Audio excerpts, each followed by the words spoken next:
And with the team, I mean, last year they took the champs, to Game 7. I really don't feel like we're that far off. But the little things here and there that could propel us over the hump, I think we get the job done. What are you most excited about playing with Joker? Oh. Look at that smile. Honestly, a big part of it is not having him no more.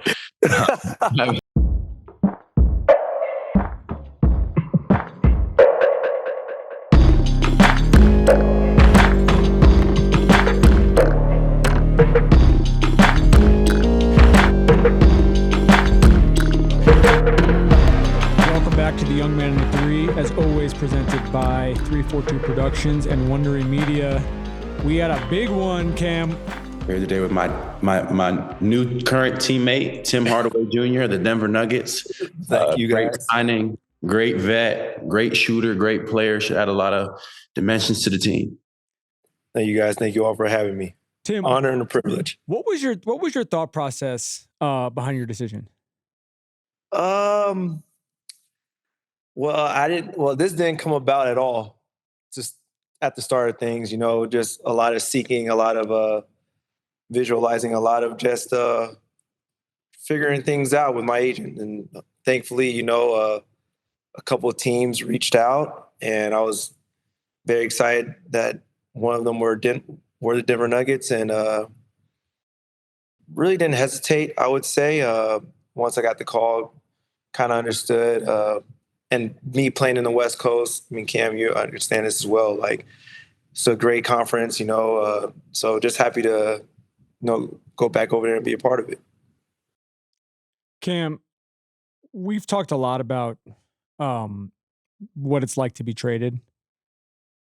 You had the experience a couple of years ago from Phoenix coming to Brooklyn.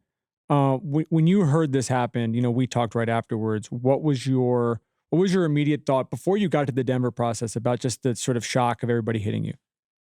It just happens quick, man. I've been on the trade block for a trade candidate for over a year now, going back to before last year's draft. So it's always a reality. It could happen all the way through the season, through the trade deadline, and then this year through the draft. It's always a possibility.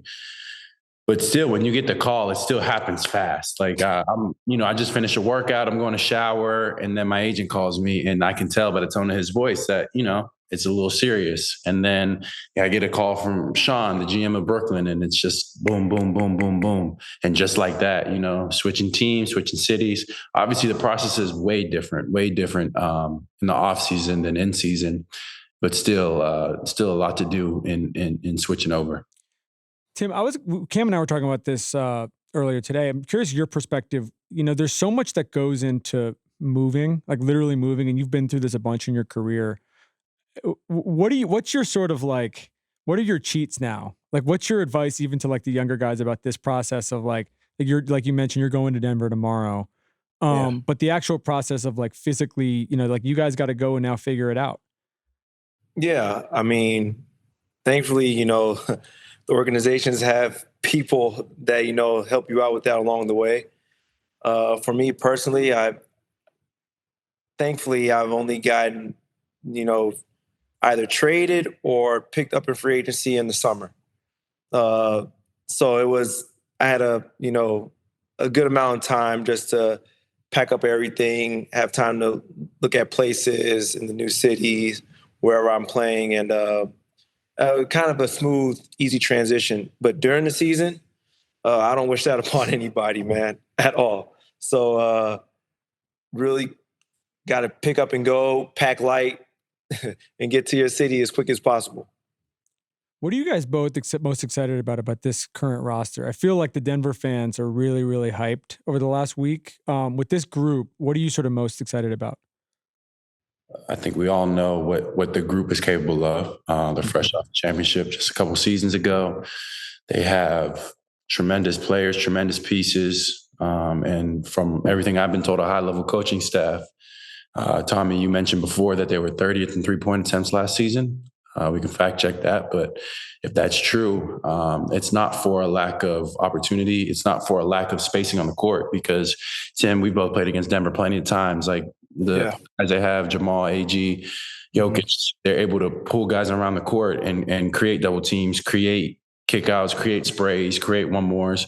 And, for us, there's going to be a lot of opportunity to thrive in said environment and thrive alongside veteran players that really understand how to play and really kind of understand that the goal at the end of the day is to bring another championship back to Denver.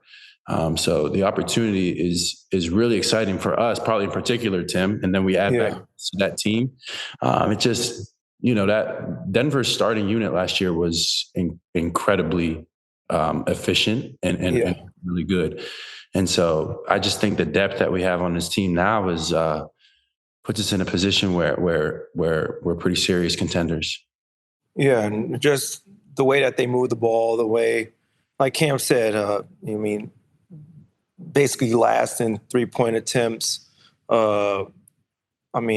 That's golden for us coming in, that's what we like to do. That's what we want to do, get up and down, run the floor, create offense for others, for ourselves as well. But just with the cutting and the continuous ball movement and player movement out there on the floor, I think it sets everybody up for success.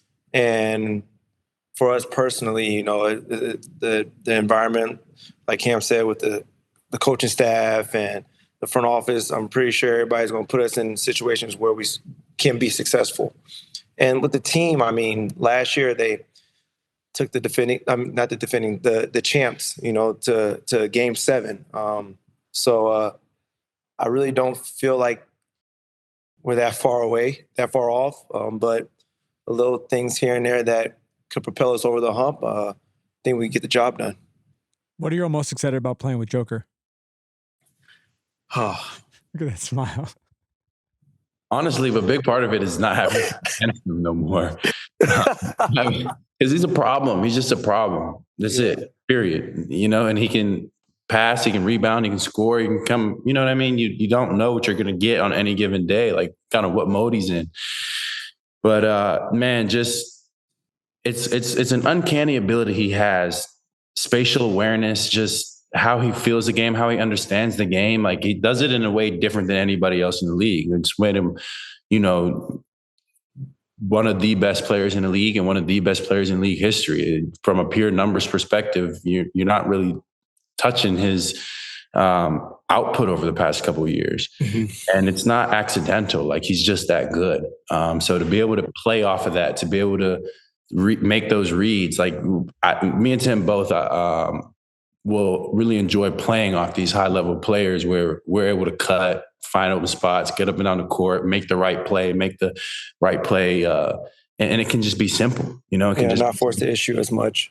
Exactly. It can just be simple, knowing that everybody who's on the court, they're going to make the right play, they're going to make the right read. And I think that's the kind of basketball that the front office is striving for. And that's really how they've played for the most part since I've been in the league, and they've been really good at it. So just being able to be a part of that. And it's not even just Yoke. Like you've seen Christian Brown step up and have a heck of a season last year. Jamal Murray is a super talented dude, and so is AG. Like it's not an easy team to guard. It hasn't been an easy team to guard over the past couple of years.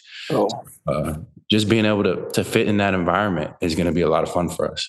Yeah. I feel like with you two in particular, you guys have been two of the best in the league, over the last, as long as you've been in the league, really, at relocating and, figuring out, to talk about spatial awareness, just like figuring out how to get yourself open from three with the way that these guys play in particular, Yoke, but then all of them really, obviously, chemistry it's going to take some time to figure this out, but do you feel like that is a particular thing that you're just sort of excited about, heading into this particular group? Yeah, I think for the most part, for both of us, I feel like we strive off of, just run up and down, getting easy looks, making it hard on the defense, putting pressure on the defense, not only for ourselves but for our teammates, and opening the floor for everyone with our shooting abilities. So for us, I really do think that just walking into this situation is we're going to strive. It's going to be great. But a lot of that's going to come to just like getting stops and getting easy buckets and going out there having a good time. So, yeah, that's what I mean. Tim, that's how I see it. Tim, I had a question. Cam on this show has said in the past that Jokic has a supercomputer in his brain. You said who? Said Jokic has a supercomputer in his brain. It's the way that he just sort of operates. Have there been moments that you've just watched as an opponent, as a fan, that you've seen him do that you've just been kind of like, we all have the guys in the league that we're blown away by, but have there been particular things that he's done that you just have almost been sort of at a loss of words for? Yeah, I would say so. But for me personally, I really do think I've seen that in Luka a little bit, just being his teammate. And those guys are buddies, you know, on and off the floor. So it's like some of the things I see in Joker, I see in Luka with their passing abilities, with their IQ and vision of the game. So, I mean, I would really like to see how it is in practice. But during the games, like I see what I see when I was in Dallas with Luka a ton. So I would like to see what I'm going to see during practice time with them. So we're all going to be in Vegas this weekend. Can you walk sort of the fans, the audience through what the rest of the summer is going to look like for both of you?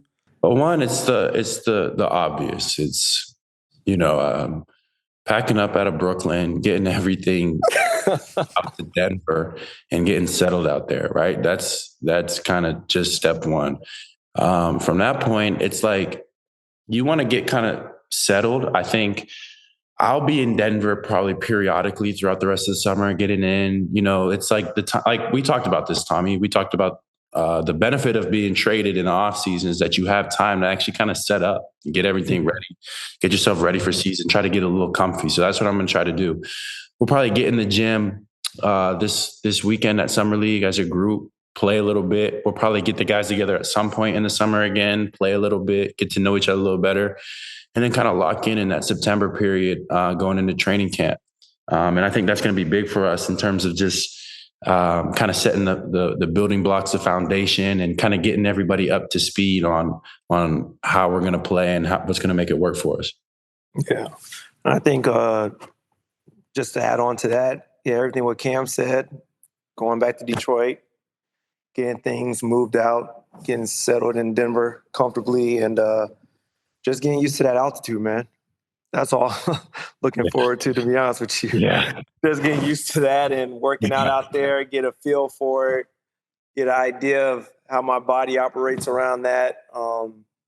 So hopefully it's a lot different living there than just going there for a couple of days. That's a thing, Cam, you've talked about, you've talked about on the show, you know, even your ability to adjust to the altitude in particular. It does feel like a unique situation in terms of, you know, player movement, team movement, in terms of being like you want to spend more time there just to make sure that your body is acclimated by the time you get to October.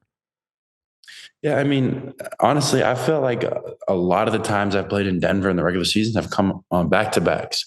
And that's a game where, you know, on the schedule, when you're playing in Denver on a back-to-back, you know, we're just being honest here, that's a tough game. Yeah, it is. You're traveling, you land in Denver, you played the day before, you go in, and that first quarter, man, them first 10 possessions, 5 possessions, you feel it. You feel it. You know what I mean? Water and give me a quick breathing. You might take a little slower on defense. You know what I mean? Tim, we might stay in the corner an extra second. Yeah, stay in the corner. You might stay in the corner. Y'all got it. I'm get ready to get back on defense and guard a little bit. Yeah. So I'm really interested to see how we adjust, Tim, and how our whole team adjusts, and like how much of an advantage is it, you know, if we adapt to it and that's our home environment and we're used to it. I'll be willing to see, I'm really excited to see what it's like on the other side. Like we look at the team like, oh man, they're struggling with this. You could tell like they're moving slower. I'm looking forward to that aspect of it. Tim, I wanted to give you a chance to reflect a little bit on the Detroit experience. You guys accomplished a lot. You know, you personally, the team accomplished a lot. future's really bright for them, obviously, still as well. Your thoughts now going to a great situation, but also coming off of that year, just what the last year sort of like been like for you there. Yeah, I mean, first and foremost, like Trajan, JB, Coach JB, uh, Tom, uh, I was very happy and very excited for my time there. It was an honor. It was a privilege, to play in the city of Detroit, down the street from Ann Arbor, where I went to college over a decade ago. Being able to play in front of family and friends, former teammates, it was a blessing. It was a blessing in disguise, and a lot of guys, bash the city of Detroit as far as like going to play there and the fans, but people don't know Detroit unless you actually play in Detroit. Those fans and those people there, they have that grit, they have that tenacity, they have that fire inside them that instills in all their sports. And being able to feed off of them and go out there and embrace that energy and put it out there on the floor, I really do feel like that's what propelled us and helped us, overcome, what those guys experienced before myself, Tobias, Malik, Paul Reed, before us veterans got there. So it was awesome just to be a part of that culture, a part of that organization, and just being able to turn things around over there. I mean, I wish I was able to keep it going, but for the most part, they got it figured out, and I'm happy that I was able to be a part of that. I just want you to walk us through that a little bit because, like, we played you guys early last season, like really early. Maybe it might have even been in October. It was like our fifth game, like early November, right? Yeah. And we played Detroit 4 times the year before. And the team we came out against 5 games of the season was completely different from an energy standpoint. Y'all physicality was way up. And it was surprising because, at the time it was still Detroit. It was still staying at the previous season there. Yeah. So what was that process like? I mean, I know it's JB's first year there. I know you had the influx of vets, you, Tobias, Paul. How did that process go? Like, what was the energy like in the building when y'all first showed up? What did you tell those guys? How did you guys get them to believe that they could be who y'all ended up being at the end of the season? Well, I think for the most part, it started out with guys, taking accountability, and understanding that, hey, we effed up. Like we are not a sub 20 win team. We know we're not like that. And us playing against those guys that year that they only had 14 wins, you can see that they had that fire and that tenacity inside them, but they just didn't know how to overcome and win ball games. They'll be up 5, 6, 7 points with 5 minutes left to go in the fourth. They'll lose. So it was just the young guys, the first, second, third year guys taking accountability for, knowing that they can be better and knowing that what they were doing wasn't working. And then the vets, us coming in, was just a little piece of the pie, but the main guys, Cade, Jalen Duren, Isaiah Stewart, Asar Thompson, Jaden Ivey, like those core guys, they took it upon themselves to really lock in and get better that summer going into last season. And for us vets, it was easy for us just to go out there and tell them and instill that confidence and have it in their mindset that, the first couple of weeks, first 10, 15 games is going to be rough. It's new. Everything is new here. But I think once December hit and we started rallying off games and beating the high caliber teams like the Lakers and going into Sacramento, beating Sacramento, just games like that. We were 1 game away from the end season tournament. I'll tell you this. that in-season tournament, I think like really got our confidence up because those guys were almost close to actually like winning something, and they knew that they were really good. So I think that in-season tournament, I think really, really, truly helped the group out, knowing that we could go into buildings and go here and go there and win ball games. So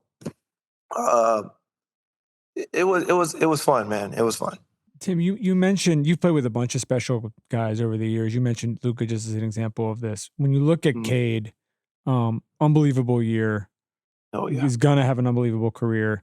What about him? What about his game? What about him as a person? Did you pick up that you feel like sort of contributes to that specialness? I think he's way more mature than his age. He has his mindset, the way he takes care of his body, the way he goes out there and works on his craft. Feels like he's probably been in the league for over a decade. He does an incredible job of just playing at his pace. Really doesn't have any weaknesses. 3-level scorer, will dunk on you if he has to. Can play both ends of the floor. So which is somewhat rare in the league. You don't have you have some stars players that will play defense, but like it's like very rare that star players actually like take the challenge of guarding the other team's best player throughout the whole entire night. It was cool just to see him take the challenge and see coach and the staff, give him a challenge to go out there and compete at the highest level on both ends of the floor, and he flourished. Cam, did you feel like it felt like, objectively speaking, to your point about the grit, Tim, especially by the end of the year, it was like everyone knew you guys were good, but they also knew you guys were going to come in and just like not take any shit. And if, stuff went down.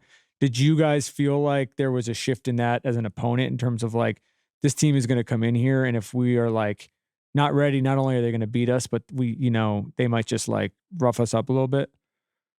Yeah. Like I said, the first time we played them, they're top locking everything, physical, and I think that's like a JB thing where he kind of inside, you can tell fighting against the teams over the years, they're going to get into you. They're going to top block. They're going to fight through screens. They're going to make it hard. They're going to talk a little bit.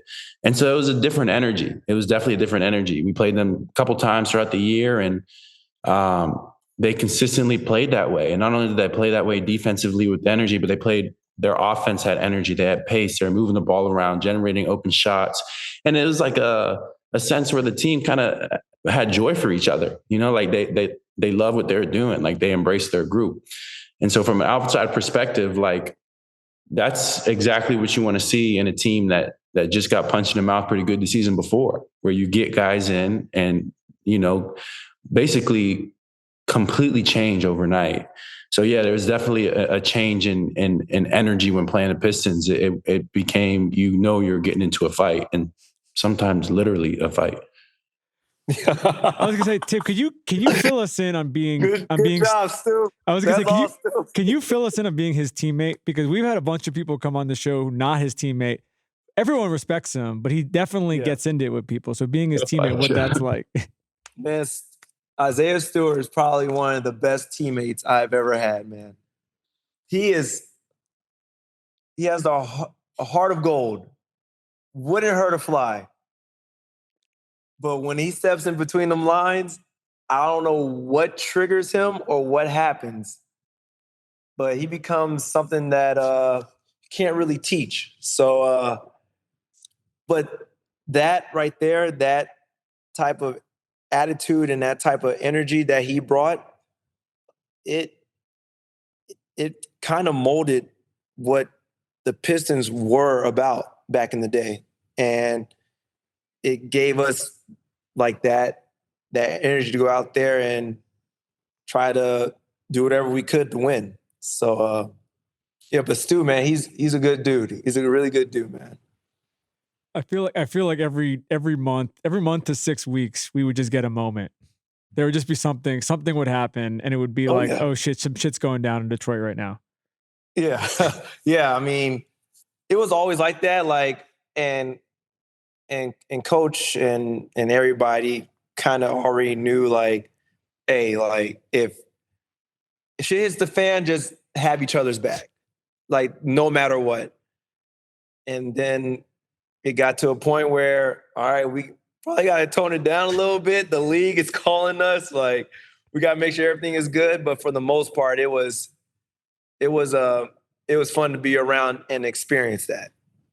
I definitely feel like it's better to have to turn it down than have to turn it up. Like, you do not want the reputation of a soft team. You do not want the reputation of like just front runners, weak. You know what I mean? So to build that reputation where you're a tough team and you know that, you know what I mean, you're not going to take nothing. And I think Schro was a big addition for you guys. Oh yeah. I mean, he was with us early in the season, and it really hurt us when we lost him. Like, he was a fiery, competitive, every situation, always got everybody's back. And so, I was glad to see him find success with you guys. And I think he fit into what you were doing last season. Oh yeah, and he got a bag off it too. So good job, Dennis. Good job, DS. I have a kind of broad question for both of you. Denver's a good example of this in terms of just like when you're a vet, when you've lived a lot of lives in the NBA and you're coming into a new locker room, how you're juggling I need to instill toughness, I need to instill culture, I need to basically instill kind of a standard versus also like you don't want to be like a dick right away. You know what I mean? Like you want to make sure that so in terms like what is the best? Is it just leading by example? Like what's the way to do it without just kind of, because no one wants to have the new guy come in and start yelling at them 9 seconds in. So like what do you feel like the best way to do that is? I mean, I think we said before, I mean, we're going into a great situation where everything is established. Yeah. I mean, their vets been there for multiple years. They kind of somewhat still have the whole core there from when they won, their championship a couple years ago. So I think us going in and not doing too much, not overdoing it, but going in there and just playing our style brand of basketball and going in the situation with confidence and knowing our roles, I think we will fit in tremendously. But I think just us not overdoing it and not trying to impress anyone, I think that it'll make our jobs and our lives a lot easier in that transition. Yeah, I think like just being ourselves, Tommy. Yeah. Like Tim said, like the formula's there. We just have to adapt to it, figure it out, add whatever we can add and keep it rolling. Obviously, we have to go in there and establish relationships with these guys because we're going to win together, we're going to lose together, and everything in between. So, just trying to establish that team camaraderie as quick as possible and be ourselves and compete. Like, I think that's what it comes down to. It's not necessarily about barking. It's not necessarily about what the words you say, but it's just how you compete, how you carry yourself, how far you're willing to go for your teammates and letting them know that you have their back. Yeah.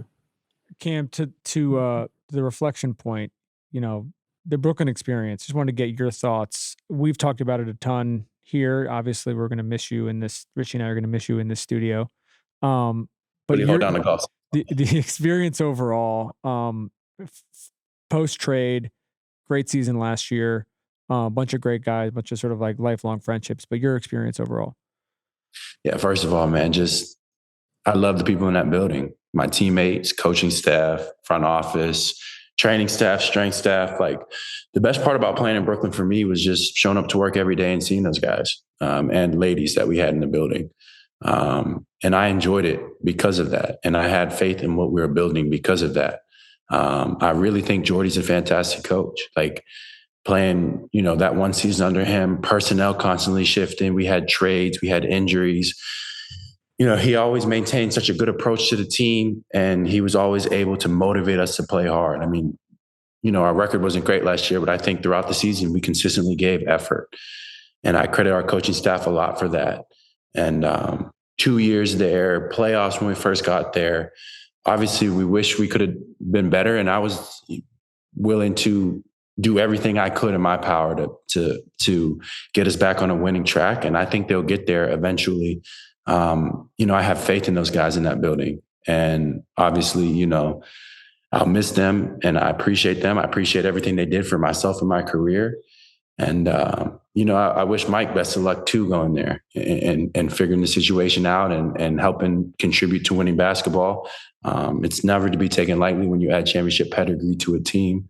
I'll definitely miss hanging in the studio with you guys, Tommy, Richie. And I'll miss my golf sim over there for sure. Shout out JJ for the golf sim. What other? That was my getaway. That was my getaway. The studio that Tommy's in right now. A couple minutes away from my apartment. Any day, any night, I had a little key fob. I go in there and he has a golf simulator in there. Oh, that's amazing. I'd be in there just trying to get away from the city life. That's amazing. I'm playing in Miami. I'm playing in Arizona. I'm playing in California. Everywhere. I'm everywhere. The context of this, Tim. So we built this like last January or something like that. And JJ put the simulator in. So JJ put the simulator in, and it's like one of the nicest simulators I've ever seen. Probably one of the simulators in the world.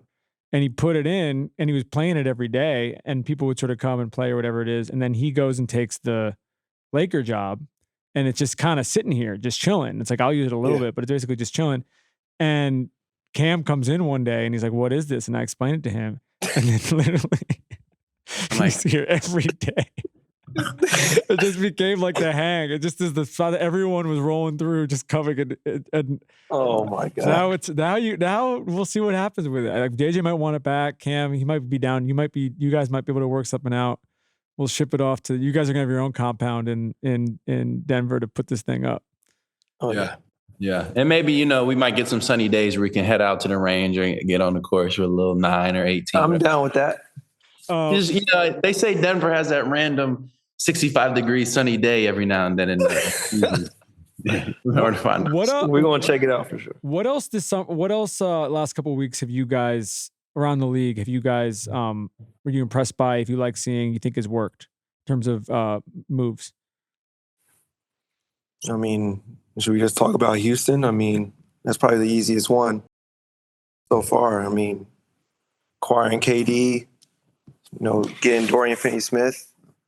I thought the Lakers had an opportunity to sign him back, but I don't know what happened there. But yeah, I mean, Houston had an amazing off season, I would say. What'd you think? Yeah, I agree with that. To go from a 2 seed and make those they on paper they're very, very good. And adding Doe, like you said, was huge. Yeah. And happy for Doe back in Texas. I think that's a situation where he can thrive. Mm-hmm. But yeah, that's a big one. The DA to the Lakers could be that's high upside. He's one of the most talented players I've been around. Mm-hmm. 7 foot 260, can move, defend, shoot, post up. You know what I mean? Lob threat. If that situation works out well, the upside of that one is huge. How do you all see about the Orlando Magic one? I think it's big. Baines and it's an all-in to going for the East. They found an opportunity. Bane is a huge pickup for them. Kind of exactly what they needed. Yeah. They didn't shoot the ball that well down the stretch of the season. They didn't score the ball that well. They're a heck of a defensive team. I know that. Yeah, they are. Oh, they are. There's going to be no drop-off adding Dez. KCP was a huge part of that, but Dez competes on the defensive end too, mm-hmm. adds that offensive ability to take away from a little bit of the stress off of Paolo and Franz. You get Jalen Suggs back yeah, for the top of the East for sure. Mm-hmm. The West is pretty good. The West is very good. The West is, I mean, we've been over here for quite some time already, so the West is really good. I was gonna say, what's your perspective now? A couple years removed from it, and Dallas is another one. Dallas is going to be awesome next year too. Yeah, I mean, Dallas is. But like, just in terms of it's the NBA. Everyone's really good, but like even as we're talking about these teams, it's like New Orleans made some great moves. Like Portland's going to be tougher. Utah is probably going to be tougher. Like the West is just. We're not even talking about the top 6. Like the West is just fucking brutal. Clippers? What do you think of the Clippers? I mean, Norman Powell was a big. I mean, he was playing very, very well. He was, but very well. If something happens with Brad Beal, do they go and get him? Yeah, you know, it's CP. But is that in the same situation as it was in Phoenix? Who knows? Kawhi, they're gearing up for something over there for sure. Yeah, I think Norm's gonna do great in Miami though. Oh, he is for sure. Yeah, he had a great season last year. Yeah, and the other team in the East, sort of smaller moves, but I thought the Knicks did a lot of stuff with the bench that's going to put Jordan Clarkson, and Yabu too. I think they like they filled the sort of holes that they had. I think Mike is going to do great there too. And just the East is like, I mean, honestly, your boys. This is the thing. It's like the East is wide open, you know. So it's wide open. I think to sort of close it for both of you guys, I'm sort of curious. This is sort of like the question about just, you know, the veteran leadership in general. Your advice in general, not even in, you know, the specific situation, in general for younger shooters to follow you. And Tim, we'll sort of start with you in terms of like what you've been able to accomplish in your career is a tribute to your, you know, your work ethic and your habits and your routines, but just like for the younger guys, not even guys in the league, guys just watching this show as they're trying to sort of emulate what you've accomplished. Do you have anything in particular that you feel like has helped, you know, push you on this journey? Yeah, my dad getting on my damn nerve. No, I'm just kidding. I know that one. all seriousness. But yeah, I mean, it's the work ethic, hours and hours and hours you put in the gym from when you're in middle school, high school, college, all the way to the pros. And when you get to the pro level, it doesn't stop. Taking care of your body, making sure you're in shape to run, stop on a dime. Cam knows this. I know this. Every shooter knows this.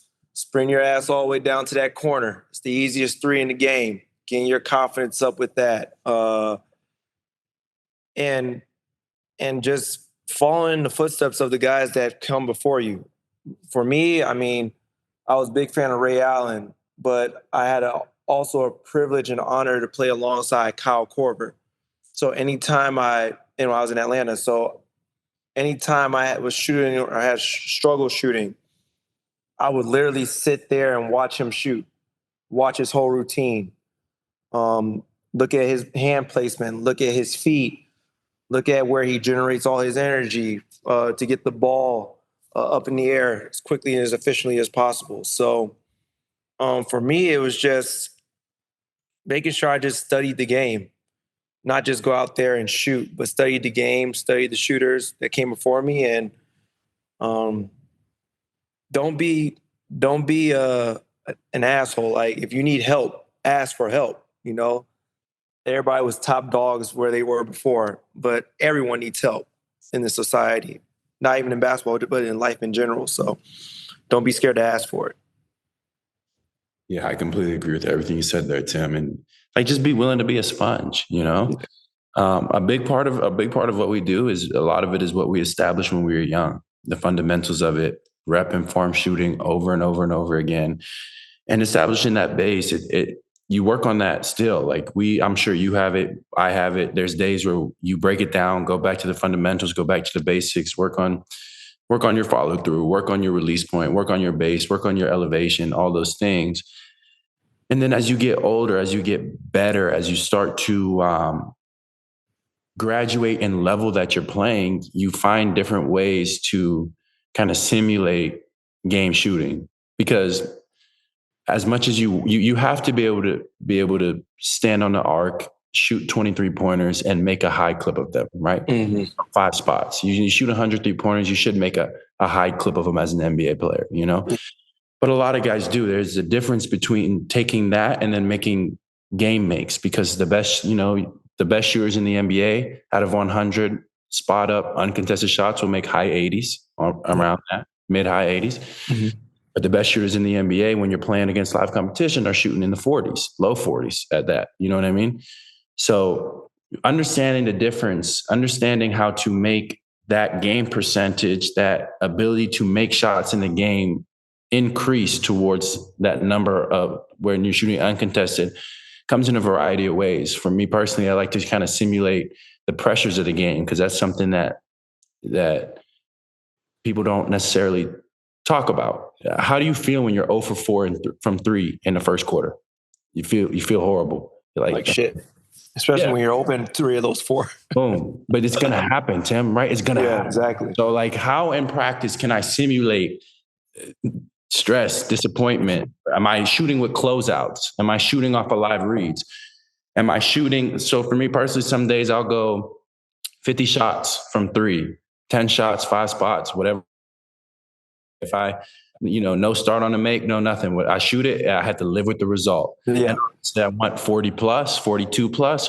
But if I get 34, if I got 24 makes going into the 5th spot, it's like, okay, I gotta recenter, get everything heading in the right direction.